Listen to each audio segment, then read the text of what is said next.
શું તમારા બાળકનું એડમિશન ધોરણ 1માં અટકી જશે? શું એલસીમાં આ નાનકડી ભૂલ હશે તો તમારા બાળકની કારકિર્દી ઉપર કાયમીના માટે એક જોખમ ઊભું રહેશે? આજનો વિડીયો છે એ ખૂબ જ ખાસ છે. ગુજરાત શિક્ષણ વિભાગ દ્વારા એક એવો પરિપત્ર જાહેર કરવામાં આવ્યો છે જે દરેક વાલી અને શિક્ષકે જાણવો ખૂબ જ જરૂરી છે. જો તમે આ વિગતો નહીં તપાસો તો એડમિશન વખતે મોટી મુશ્કેલી ઊભી થઈ શકે છે. તો ચાલો આપણે આ લેટેસ્ટ અપડેટ વિશે સમજીએ.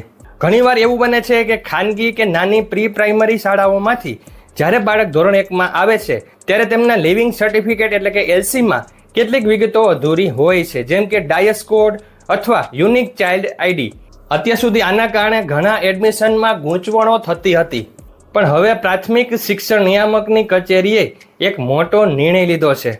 મિત્રો, તાજેતરના 21 માર્ચ 2024ના પરિપત્ર મુજબ હવે જો બાળકના એલસીમાં ડાયસ કોડ કે યુનિક આઈડી નહીં હોય તો પણ તેને ધોરણ 1માં પ્રવેશ આપવાનો રહેશે.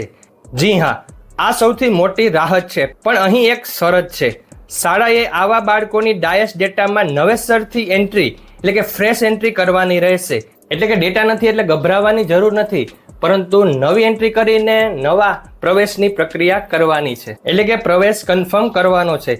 આ અપડેટ એટલા માટે મહત્વની છે કારણ કે કોઈ પણ બાળક શિક્ષણથી વંચિત ન રહેવું જોઈએ. જો તમે શિક્ષક છો તો આ વાત જરૂર નોંધી લેજો, અને જો તમે વાલી છો તો તમે આ વાતની ખાતરી શાળાએ જરૂર કરજો.